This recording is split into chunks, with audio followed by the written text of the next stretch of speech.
काय अडचण येणार ते सगळी अडचण दुरुस्ती करून आमचं स्वप्न आहे की हा आरोग्य मॅप भंडारा पोलीससाठी ऑनरेबल सीएम साहेबांनी याचं उद्घाटन केलं पाहिजे.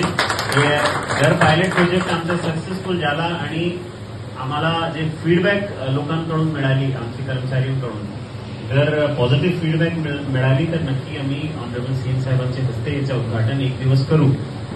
तर वेगवेगळे बेनिफिट जसे डॉक्टर व्यास साहेबांनी सांगितले, एक तर आपला डेटा स्टोरेज याच्यामध्ये राहणार, दुसरा हा डेटाचा कम्पॅरिझन एआयच्या माध्यमातून आम्ही करण्याचा प्रयत्न केलेला आहे, सांगितलेला आहे, तो इम्प्लिमेंट झाला नाही की आपले 10 वर्षाचे डेटा एक ऍपमध्ये गेला आणि ते ऍपने 10 वर्षाच्या हेल्थ डेटा कम्पॅरिझन केल्यानंतर एक अलर्ट जनरेट केला की आपले हार्टची प्रॉब्लेम आहे, आता आपली शुगर वाढलेली आहे, आपली लिपिड प्रोफाईल अशी झालेली आहे, आपले डोळे आता वीक झालेले आहेत, असा अलर्ट जनरेट केला पाहिजे. जसा अलर्ट आला त्यानुसार त्याच्यावर प्रिव्हेंटिव्ह ऍक्शन काय घेता येईल त्यासाठी त्याचे आपोआप एआयच्या माध्यमातून त्याचे व्हिडिओ आले पाहिजे. वेगवेगळे व्हिडिओ ज्या माणसाला ज्या प्रकारचा आजार आहे त्या आजाराचे संबंधित व्हिडिओ त्याला ऍपमध्ये मिळाले पाहिजे.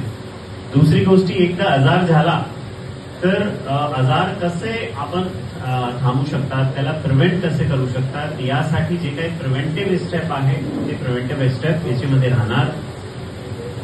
दुसरी गोष्टी, आपला अपॉइंटमेंट जसं डॉक्टर व्यासनी सांगितलं, आमच्या शेवटच्या हे पाहिले तर गोवरवाही पोलीस स्टेशन आपला इथे शेवटचा आहे, तिथे लाखनदूर आहे आणि साकोली आहे. तर गोवरवाही पोलीस स्टेशनच्या कोणताही कर्मचारी त्यांना एमडी मेडिसिन किंवा एमडी ऑर्थोची कन्सल्टेशनची गरज आहे. पहिले तर कन्सल्टेशन राहते, फर्स्ट अपॉइंटमेंटमध्ये कन्सल्टेशन राहते. तर कन्सल्टेशन व्हिडिओ कॉन्फरन्सिंगच्या माध्यमातून सुद्धा होऊ शकतात. तर या ऍपमध्ये आता सुविधा नाहीये, परंतु जे डेव्हलपर आहे त्यांना आम्ही सांगितलेले आहे की आपण अपॉइंटमेंटची सुविधा करा, नंतर व्हिडिओ कॉन्फरन्सिंगची सुविधा करा. म्हणजे गोवरवाही पोलीस स्टेशनचा माणूस इथले एमडी मेडिसिन डॉक्टर सोबत त्यांची व्हिडिओ कॉन्फरन्सिंग होणार. व्हिडिओ कॉन्फरन्सिंग झाल्यानंतर जे काही त्यांनी मेडिसिन प्रिस्क्राईब केलेली आहे त्या ऍपमध्येही मेडिसिन त्याला भेटणार. ते गोवरवाही पोलीस स्टेशनचे कोणत्याही मेडिकल वर जाऊन याची खरेदी करू शकतात. तर या प्रकारची फॅसिलिटी या ऍपमध्ये राहणार. पुढची फॅसिलिटी ऍक्टिव्हिटी ट्रॅकर, म्हणजे आपण आपले स्वास्थ्यासाठी काय करतो, आपण वॉक करतो, रनिंग करतो, खेळतो, काय करतो, हे ऍक्टिव्हिटी ट्रॅकर या ऍपमध्ये. हा ऍप आरोग्यम ऍपच्या आमचं स्वप्न होता. आज मला ते चांगला वाटते. छोटेखानी आपण पायलट प्रोजेक्ट सुरू करते. एक मी डॉक्टर व्यास आणि सोनू शर्मा दोघांचा धन्यवाद देतो की त्यांनी माझ्या आयडियावर विश्वास ठेवला आणि यावर कारवाई केली, जोरदार आमच्यासाठी.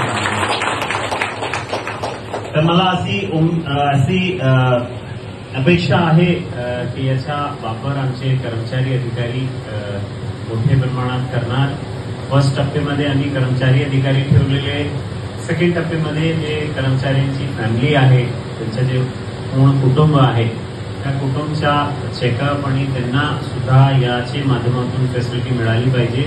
हा माझी अॅम्बिशन आहे. मी या अॅम्बिशनमध्ये किती यशस्वी होणार याबद्दल मला माहिती नाही, परंतु कर्मचारी आणि अधिकाऱ्यांसाठी हा ऍप नक्की त्यांची आरोग्याबद्दल मदत करणार. त्याचबरोबर जे पूर्ण जिल्ह्याचे कर्मचारी आहेत ते 2000चे सुमारास कर्मचारी आमच्याकडे, 1600चे सुमारास आहे, 150 आमचे अधिकारी आहेत, 1700, 1750, 1800ची स्ट्रेंथ आहे. तर 1800 लोकांना कोणत्या प्रकारचे आजार आहे, कोणत्या प्रकारचे आजार वाढते याची रिसर्च सुद्धा आम्हाला करता येईल या ऍपच्या माध्यमातून. मी परत एकदा डॉक्टर